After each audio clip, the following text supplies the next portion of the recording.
Dubbihimaan ministeera ajaa alaa Itoophiyaa Nabiyaat Getaachoo har'a ibsa miidiyaaleef kennaniin pirezidaantiin duraanii muuxannoo qaxanaa kanatti qaban bu'uura godhachuun yaada dhuunfaa isaanii kennan jedhan. Yaadni torban darbe dippiloomaatiin buleessi fi pirezidaantiin duraanii Itoophiyaa kennan hariiroon biyyoota lamaanii hammaachuu kan agarsiise qaxanaattis yaaddoo nageenyaa kan dabale ture. Mootummaan Itoophiyaa ibsaarra kenne kanaan yaadichi kan dhuunfaa malee yaada mootummaa Itoophiyaa akka hin taane beeksise. Yaadni dhuunfaa maqaa pirezidaantii duraanii Dr. Mulaatu Tashoomatiin dhiyaatee Aljeeziraa irratti qoodame pirezidaantiin Eertiriyaa Isaayaas Afawarqii kaaba Itoophiyaatti ammas walitti bu'iinsa hammeessuuf hojjechaa jiru kan jedhu ture. Barreeffama kana hordofee ministeera odeeffannoo Eertiriyaa Yamaana Gabra Masqal miidiyaa hawaasaa gubbaa ibsa qabxii 10 qabu maxxansuun himannaan Dr. Mulaatu sobaa fi maqa balleessedha jedhan. Dabaluunis shira ofii isaanii rakkoo uumuu yaadan nutti qabatan jechuun Itoophiyaan dubbii barbaaddi jedhan. Ibsi aangaa'aa Eertiriyaa kun kan irratti xiyyeeffatee deebii kenne pirezidaantii duraaniif ta'uu caala Itoophiyaa fi bulchiinsa ministeera muummee Abiy Ahmed ture. Mootummaan Itoophiyaa deebii mootummaa Eertiraa irratti yaada osoo hin kennin erga ture booda ibsa idilee jimaata kennamu irratti yaadni dubbii ijoo biyyoota lamaanii fi qaxanichaa ta'e yaada dhuunfaa Dr. Mulaatu ta'uu kan hime. Mata dureen barreeffama Dr. Mulaatu gaanfa Afrikaatti walitti bu'iinsi biraa dhalachuurraa hambisuuf yeroonsaa ammaa jedha. Keessattis waraanni hojii ijoo mootummaa Eertiraati dhimmi itti qabames isa jedhan. Waliigalteen Piriitooriyaa waraana kaaba Itoophiyaatti xumura godhee dhiibbaa pirezidaantii Isaayaas naannichatti uumuuf fedhan gufachiisira kan jedhan Dr. Mulaatuun pirezidaantii Isaayaas waliigalticharraas gammachuu akka hin qabne ibsan. Aangawoota TPLF gidduu dhibdee uumame akka carraatti fayyadamuuf fedha qabaachuu akkasumas naannoo Amaaraa keessatti milishaan akka ijaaramu gochuun dhimma Itoophiyaa keessa harka galfachaa jiru jechuun simatan.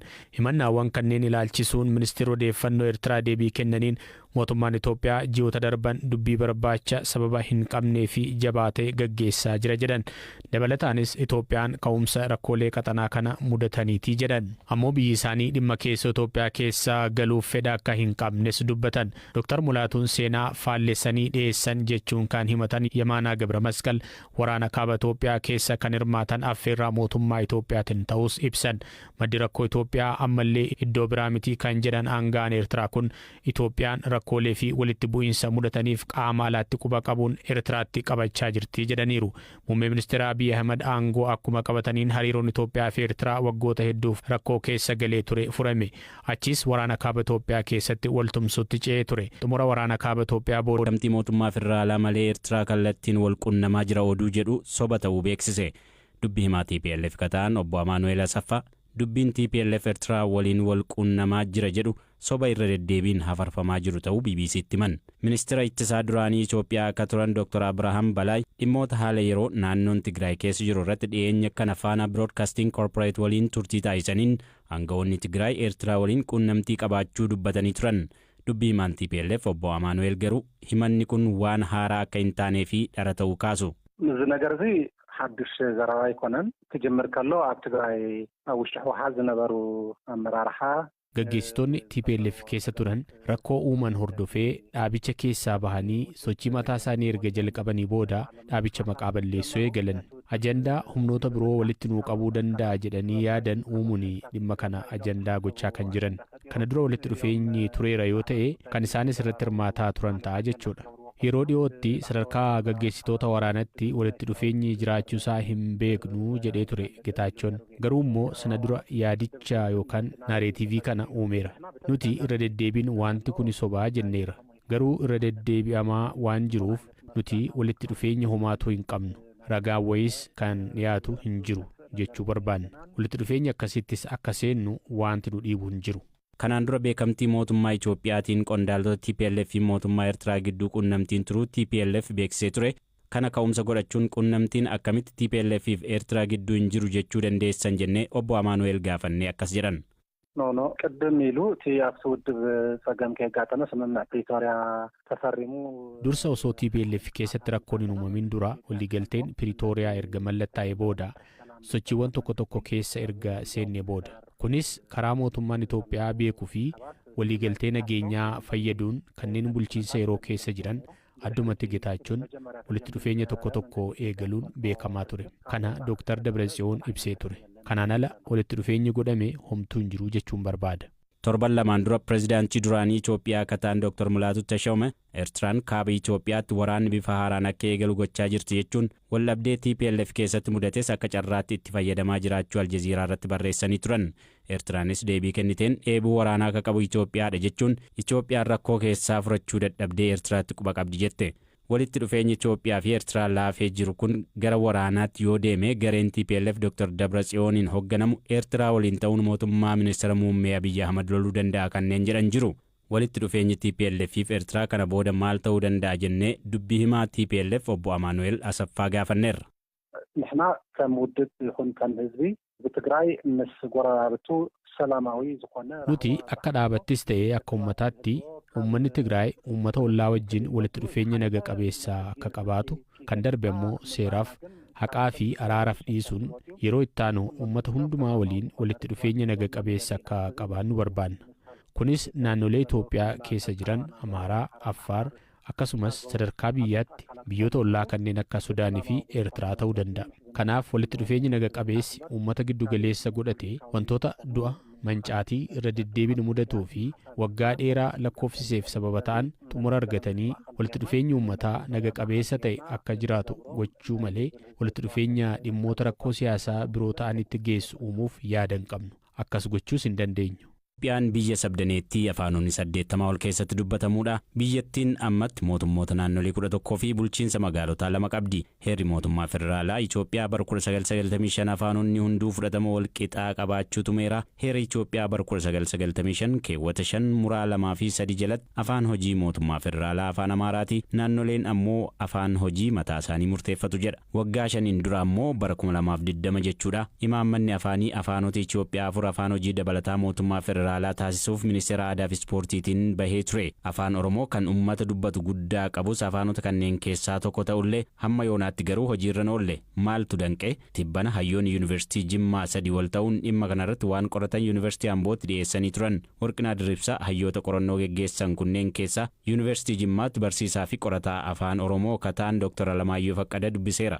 Imaammati bahe kun waggaa 5 lakkoofsisee fi tarii hojiirra oolchuudhaaf maaltu danqaa ta'e isa jedhu haalduree wayii kaa'e. Haalduree inni kaa'e maa inni labsiin kun hundi isaayyuu dhimma barnootaas dhimmi afaan hojii mootummaa dabalataa ta'uus egaa afaan hojii mootummaa dabalataa ta'u jedhamanii labsii keessa kan ta'anii afaanota 4. Afaanota 4 kun afaanota daangaa Itoophiyaa ce'anii dubbataman walitti hidhamiinsa dinagdee siyaasaa fi nageenya gaanfa Afrikaatiif gumaachuu danda'a jedhamanii afaanota yaadaman afaan Oromoo, afaan Tigree, afaan Sumaalee fi afaan Affaar. Isaan kun Itoophiyaatti alatti dubbatamu, Itoophiyaa keessatti dubbatamu. Kanaafiyyuu dhimmoota gaanfa Afrikaa fi dhimmoota Itoophiyaa keessa jiraniif bu'uura jedhamee amanameeti labsicha keessatti kan lafa taa'ee jiru.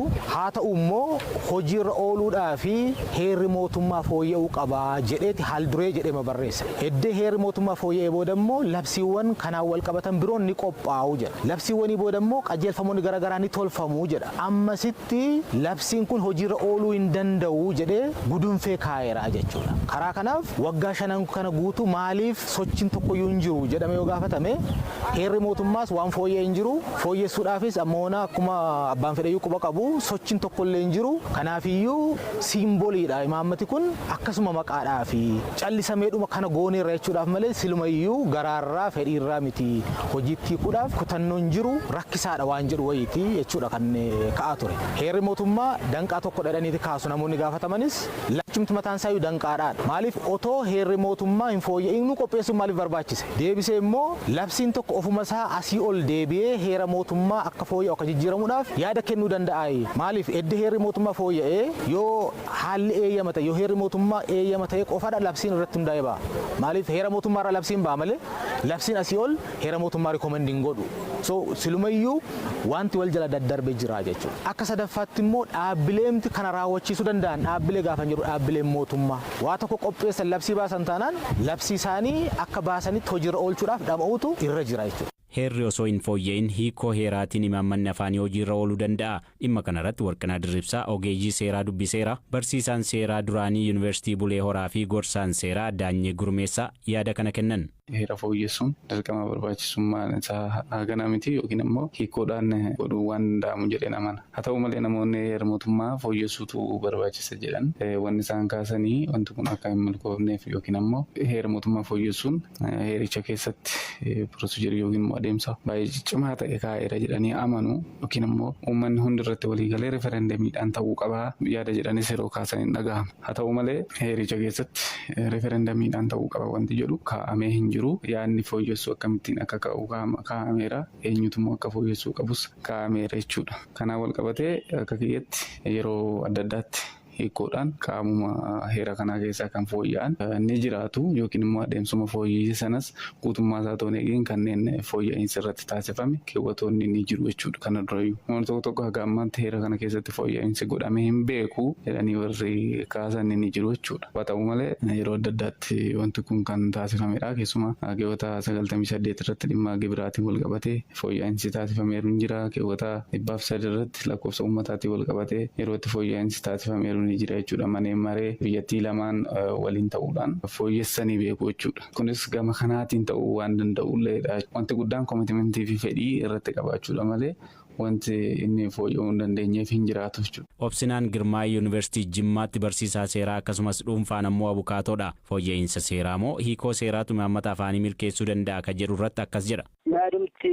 ka'e kun jalqabumarraa kaasee gaaffiiwwan duraan ka'aa turan miirota namaa to'achuudhaaf sana bu'uureffatee kan ka'edha malee deeggarsa seeraa hin qabu deeggarsa isaa hin qabdu kan jedhamti ganata. Summaalirraa maddoo jenne heera mootummaa federaalaa bara 1995 keewwata 5 jalatti afaanonni hundumtuu walqixa akka ta'an himamee jira. Haa ta'uti garuu afaanota sabaa fi sablammii biyyattii keessaa afaan Amaariffaa afaan mana hojii federaalaa akka ta'e fakkeessanii jira jechaadha. Muraa lama jalatti. Kanarraa ka'uudhaan egaa namoonni heerri fooyya'uu qaba jedhan ogeeyyiin seeraa inni kun dhimma mootummaan calliseedhuma poolisii baasee afaan 4 godheera yookiin 3-5 godheera jedhu osoo hin taane keewwanni kun ifadha waan ta'eef bu'uura sanaan beekamtiin kennamuu qaba kan jedhudha. Mootummaan federaalaa lammii isaa kan ittiin tajaajilu Amaariffaan akka ta'e fakkeessumeera jira waan ta'eef kun dhimma falmisiisaa miti dhimma hiikoodhaan furmaata argatu miti. Kanaaf karaa paarlaamaatiin heerri fooyya'uu qaba kan jedhudha jechaadha. Kan gadi jabeessamee falmame. Itti sirrii ifaan jiru garuu karaa paarlaamaatiin fooyyessuun osoo danda'amu baratama falmisiisaadhaa fi fudhatamummaa isaa gaaffii keessa gale hordofuudhaan karaa hiikoo deemne jechuun jabeessaan fudhatamaa miti jechaadha. Akka salphaatti dhimma kanarratti dhimma falmisiisaa miti biyyi kun biyya bal'oodha. Uummata hedduu qabdi. Afaan Oromoo afaan federaalaa ta'uun dhimma gaaffii keessa gale miti. Uummata irra jireessa dhibbeentaa 60 oltu dubbata waan ta'eef. Barjaalee baay'isuu fi miidiyaa hawaasummaa irratti afaan Oromootiin waan barreessaniif afaan Oromoo afaan hojii mootummaa federaalaa gochuun hin danda'amu ka jedhu ogeessi seeraa Obsinaan mootummaan dhoksaadhaan deemuurra karaa ifa ta'een imaammata kana hojiirra oolchuu irratti hojjechuu qaba jedha.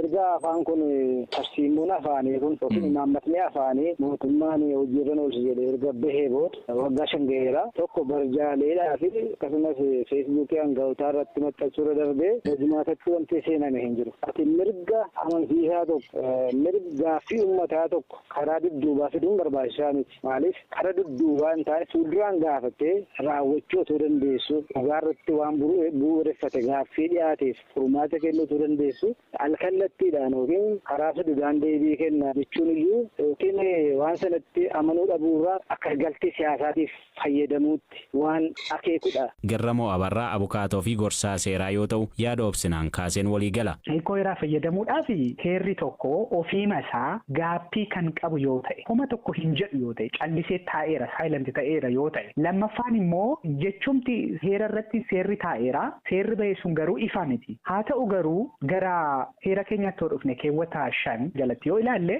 ifaaf ifatti maal jedhaa Amharic shall be the federal working language jedha. Kana jechuun afaan hojii mootummaa federaalaa Amaariffadha jedhee ifaaf bilisaan kaa'ee jira jechuudha. Possibilitiin afaan biraa itti dabaluu dandeenyu hin jiru jechuudha. Kanaafuu jalqabumarraa waan ifatti taa'e kana namaariif afaan hojii mootummaa federaalaati jedhee ifa bilisaan waan kaa'e kanarratti hiikoo heeraa barbaaduun barbaachisaa miti jechuudha. Constitutional amendment barbaada kan jenneef maali?